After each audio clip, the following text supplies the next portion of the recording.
All three attacks of Cooler's light auto combo see a few adjustments to it. The first light has adjusted knockback on hit, probably to make it more combo friendly into the follow-up light attack.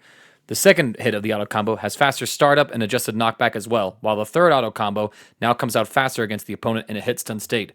All this I think is to make it so that it's more combo friendly for Cooler, as you could try to combo into this sometimes, but due to the nature of the moves before, the opponent could sometimes fall out of it.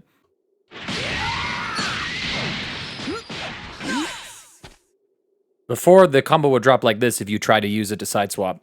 This is what it looks like now.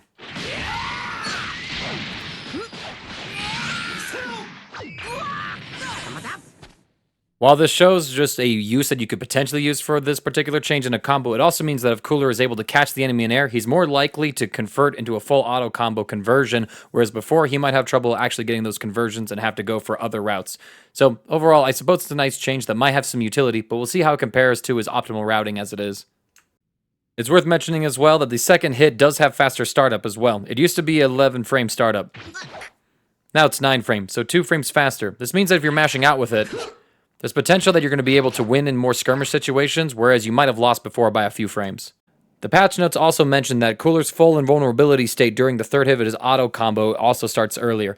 This is not really a change that matters a whole lot for the character, as it's simply making sure that once you go into the cinematic with the new faster startup when the opponent's in hit stun, you have the iframes during the smash property. Otherwise, there would be about maybe 6 frames between when Cooler would actually get the iframes during the cinematic hit. So it's just a functional change underneath the surface to make sure everything behaves as intended. Cooler has some new Gatlings to play with. Let's look at them one at a time. 5 heavy can now go into Genocidal Uppercut and Crushing Stomp. On hit, there's not much utility due to the cinematic launch that you get from 5H. On block, I suppose it means that Cooler can threaten another normal low before he has to rely on threatening an overhead from his dive kick or a low from his Death Shaker. So I suppose on block, he does appreciate this. Additionally, from Cooler's 5S, he can now also go into Crushing Stomp, which I imagine opens up some combo routes for him. On block, it doesn't really do much to auto-time a punish against Reflect. As you can see, you get pushed back. Genocidal Uppercut is far better for this sort of an application. Genocidal Uppercut can now Gatling into his 5H or his 6H. On block, this certainly means that it's a safer normal for him to poke out with, because now he's going to be able to go into some of his end-of-string Ki Blast RPS off of this move. However, on hit, there's really not much going on here.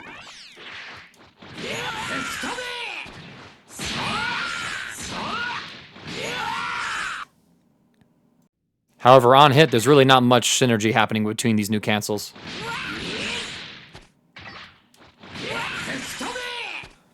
So this is pretty much for block string purposes only. Like the rest of the cast, Cooler can cancel his jump specials into jump heavies. He'll appreciate being able to add on the extra Ki Blast worth of bar build and damage for his combo routing. His beam attack, Death Flash, has reduced recovery for the ground version. Before on block, it was -7. On hit, he had about 23 frames of advantage to play with, including the opponent's tech time. Now on block, it's actually safe at -4, which is pretty crazy for a beam to have this property, if I'm being honest. Cooler can go ahead and end block string safely and not worry about the opponent retaliating using this move. On hit, though, there's a little more implications happening. We have about an extra 3 frames of hit stun to work with, it seems.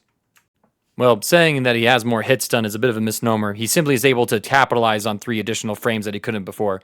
Because of this new ability, he's able to link a 5L after a Death Flasher, and with the new knockback on 5L, he's able to combo into a Crushing Stomp. This means that Cooler has a corner beam loop route.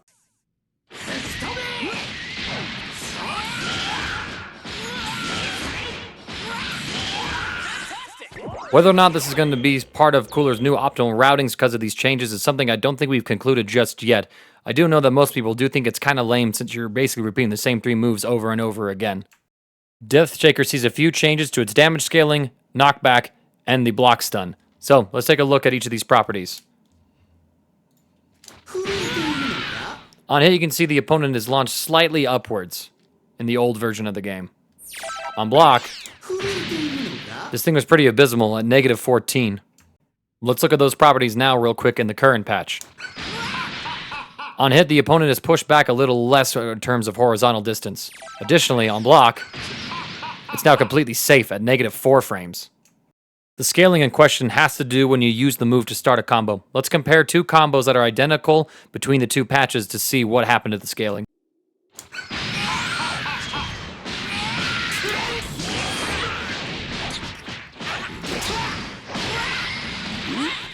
In the old patch, this route did 2,990 damage. This is the damage in the new version.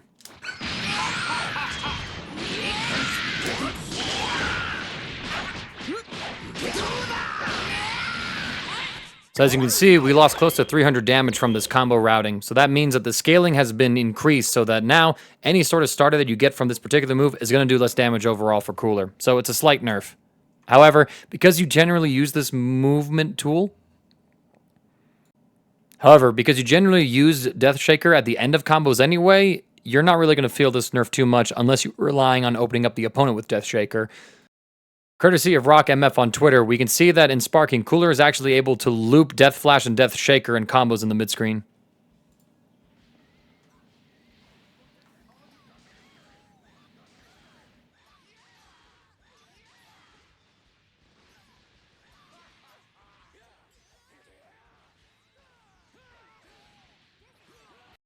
The rest of the combo is going to basically be demonstrating some assist potential here, but the changes to Death Flash and Death Shaker allowed this loop in the first place, not just the sparking changes.